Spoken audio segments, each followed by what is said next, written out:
ನಮಸ್ಕಾರ, ನಾನು ಸ್ವಪ್ನ. PAN card ಸರ್ಕಾರ ಜಾರಿಗೊಳಿಸಿರೋ ಮಹತ್ವದ ದಾಖಲೆಗಳಲ್ಲಿ ಒಂದಾಗಿದೆ. ಇಂದಿನ ದಿನಗಳಲ್ಲಿ ನಿಮ್ಮ ಯಾವುದೇ ಸರ್ಕಾರಿ ಕೆಲಸ ಕಾರ್ಯಗಳನ್ನು ಮಾಡಬೇಕಂದ್ರೆ ಪ್ಯಾನ್ ಕಾರ್ಡ್ ಅತ್ಯಗತ್ಯ ಆಗಿದೆ. ಪ್ಯಾನ್ ಕಾರ್ಡ್ನಲ್ಲಿ ಮಹತ್ವದ ಬದಲಾವಣೆ ತರೋ ಸಲುವಾಗಿ CCEA ಅಂದರೆ ಆರ್ಥಿಕ ವ್ಯವಹಾರಗಳ ಸಂಪುಟ ಸಮಿತಿ ನವೆಂಬರ್ 25ರಂದು ಪ್ಯಾನ್ 2.0 ಎಂಬ ಯೋಜನೆಯ ಅನುಷ್ಠಾನಕ್ಕೆ ತರೋದಕ್ಕೆ ಅನುಮೋದನೆಯನ್ನ ನೀಡಿದೆ. ಆದಾಯ ಹೊಂದಿರೋ ಪ್ರತಿ ವ್ಯಕ್ತಿಯೂ ಕೂಡ ಇಂದು ದೇಶದಲ್ಲಿ ಪ್ಯಾನ್ ಕಾರ್ಡ್ ಹೊಂದೋದು ಅತಿ ಅತ್ಯಗತ್ಯ ಆಗಿದೆ. ಅದು ಅಲ್ಲದೆ ಈಗಾಗಲೇ ಪ್ಯಾನ್ ಕಾರ್ಡ್ ಆಧಾರ್ ಜೊತೆ ಲಿಂಕ್ ಮಾಡೋದು ಕೂಡ ಅಗತ್ಯ ಆಗಿದೆ. ಇದರ ನಡುವೆನೆ ಇದೀಗ ಕೇಂದ್ರ ಸರ್ಕಾರ ಪ್ಯಾನ್ ಕಾರ್ಡ್ 2.0 ಯೋಜನೆಗೆ ಅನುಮೋದನೆಯನ್ನ ನೀಡಿದೆ. ಇನ್ನು ಮುಂದೆ ಪ್ರತಿಯೊಂದು ಪ್ಯಾನ್ ಕಾರ್ಡ್ ಅಲ್ಲೂ QR ಕೋಡ್ ಇರಲಿದೆ. ಹಾಗಿದ್ರೆ ಏನಿದು ಪ್ಯಾನ್ 2.0 ಯೋಜನೆ? ಯಾರೆಲ್ಲ ಅರ್ಜಿ ಸಲ್ಲಿಸಬೇಕು?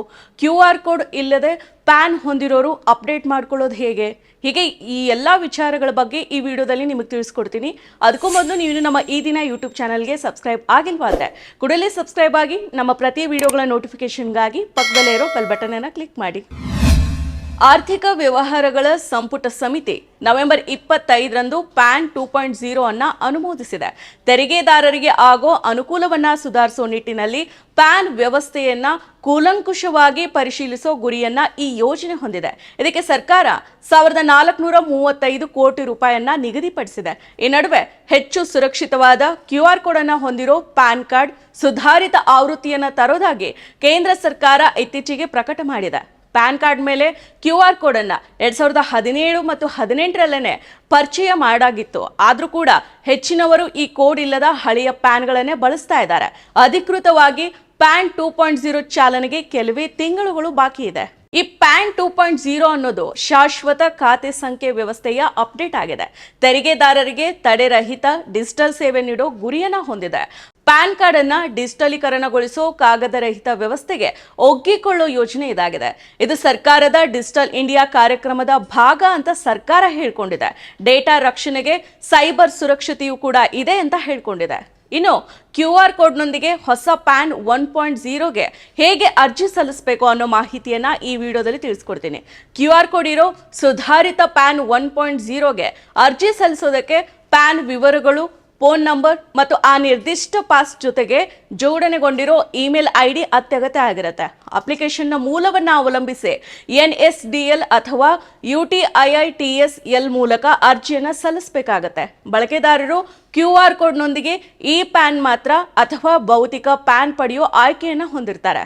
ಕಳೆದೊಂದು ತಿಂಗಳಲ್ಲಿ ಪ್ಯಾನ್ ಅನ್ನ ವಿತರಿಸಲ್ಪಟ್ಟವರಿಗೆ ಈ ಪ್ಯಾನ್ ಅನ್ನ ಡೌನ್ಲೋಡ್ ಮಾಡ್ಕೊಳ್ಳೋದಕ್ಕೆ ಯಾವುದೇ ವೆಚ್ಚ ತಗೊಳ್ಳೋದಿಲ್ಲ.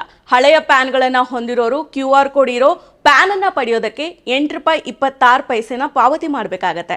ಇದೇ ರೀತಿ QR ಕೋಡ್ ಇರೋ ಭೌತಿಕ ಪ್ಯಾನ್ ಅನ್ನ ಪಡೆಯೋದಕ್ಕೆ ₹50 ಪಾವತಿ ಮಾಡಬೇಕಾಗತ್ತೆ. QR ಕೋಡ್ ಇರೋ ಈ ಪ್ಯಾನ್ PDF ಫಾರ್ಮ್ಯಾಟ್ ನಲ್ಲಿ ಇರುತ್ತೆ ಮತ್ತು ಹೆಚ್ಚುವರಿ ಸುರಕ್ಷತೆಗಾಗಿ ಪಾಸ್ವರ್ಡ್ ಕೂಡ ಇರುತ್ತೆ.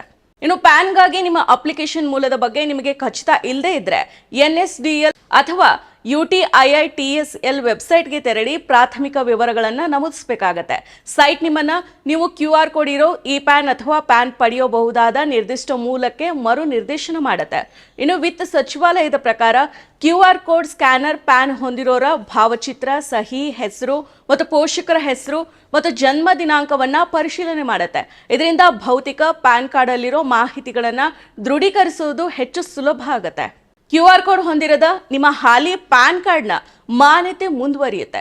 ಅಗತ್ಯ ಇದ್ದವರಿಗೆ ಮಾತ್ರ QR ಕೋಡ್ ಇರೋ ಪ್ಯಾನ್ಗೆ ಅರ್ಜಿ ಸಲ್ಲಿಸಬಹುದು. ಆದರೆ ಇದು ಕಡ್ಡಾಯ ಏನಲ್ಲ.